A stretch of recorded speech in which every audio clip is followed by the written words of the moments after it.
Bienvenue au Balado de Vancouver 2010, votre fenêtre sur les Jeux olympiques et paralympiques d'hiver de 2010 à Vancouver.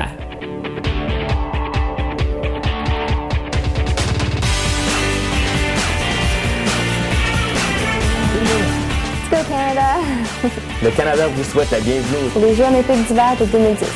Juste à temps pour le Jour du Canada, nous avons demandé à quelques-uns des meilleurs espoirs olympiques de partager leur vision du Canada et d'être Canadiens. What's unique to Canada is the amazing amount of things to do outside. It's so much fun to get out there, even on the rainy days. We love to receive the world to Canada. We love to learn from all different types of cultures. And also, we wear toques. We don't wear ski hats. On a deux langages officiels au Canada, on a le français et l'anglais. Principalement au Québec, on parle français, puis dans quelques régions du Canada, et en anglais aussi, on intègre les deux très bien au Canada.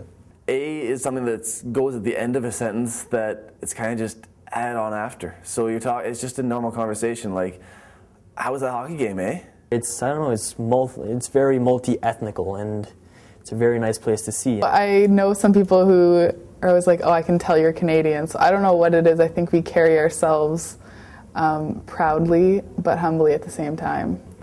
Comes down to, like, I'm a Canadian Olympian, so for me to be a Canadian means representing my country with pride and being proud of where I come from.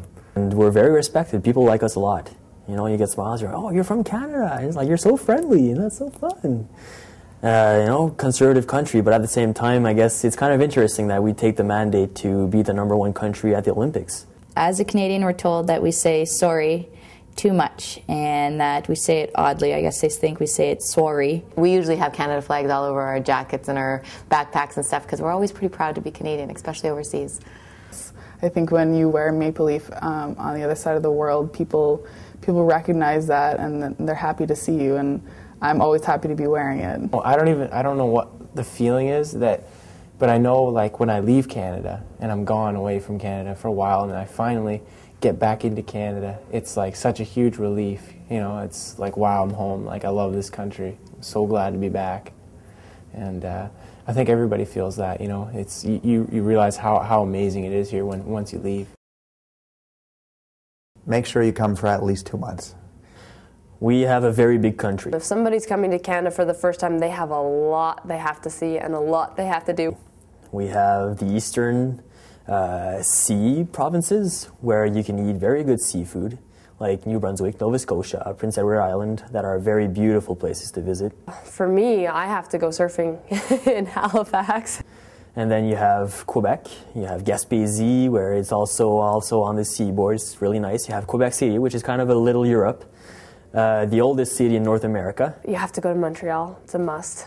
So many amazing restaurants, so much energy in that city. It's just incredible. Ce que je préfère, c'est le temps des sucres. Quand on va à la cabane à sucre, manger la tire sur la neige, le sirop d'érable. C'est vraiment quelque chose qu'on a de spécial ici au Canada.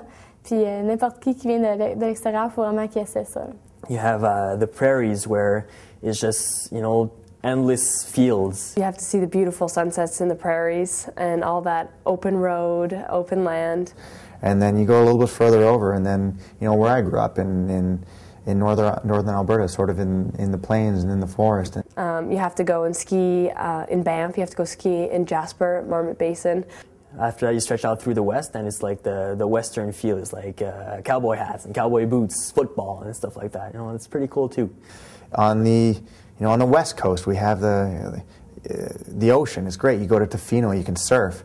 Come over into the Rockies, and you're in the Rocky Mountains. Everyone knows about the Rocky Mountains. If you're visiting Canada, here's what I recommend doing, is getting a beaver tail in Ottawa. And then you can get Nutella, like chocolate sauce. You could get sugar or lemon or whatever. It's just a big dough, flat thing, but it's good. It's like one big, huge, flat donut. If you come to Canada, you would definitely have to stop by Sudbury, Ontario, and check out the Big Nickel and their underground mine. My mom's Norwegian, and we have lots of family who've come over to visit over the years, and they do the tour of Ontario, Niagara Falls, and all the attractions, the wineries in Ontario. And on the way home from one of these trips, one of my relatives asked if they could just swing by Banff on the way home. swinging by Banff would take like, an extra 4 days or something like that. And just kind of a good example of how big and wonderful and how diverse our country is and how many things you can see. We have to kind of remember that each anthem is very emotional for every national who will hear it. And I know that when we played at Canada, we obviously invest that with all the tradition and so forth that we've come to expect from a VSO performance of O Canada. But the other ones we're learning as we go along. And there are some real gems in here. And what's in the back of your mind when you're recording this? Are you thinking about the athletes or the spectators who are going to hear it?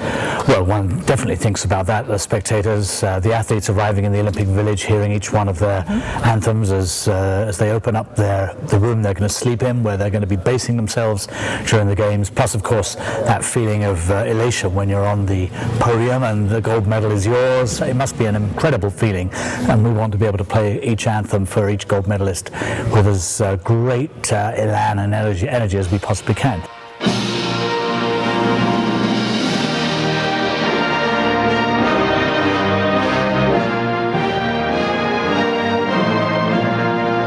Quand on monte sur la première marche du podium aux Olympiques, c'est à ce moment-là qu'on sait qu'ils vont jouer l'hymne national canadien.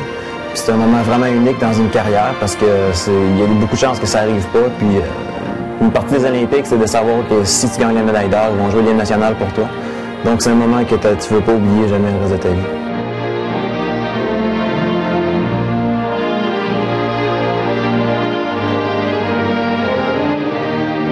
Pour plus d'informations sur des jeux pour tout le Canada et comment nous partageons cette expérience d'un océan à l'autre, visitez vancouver2010.com.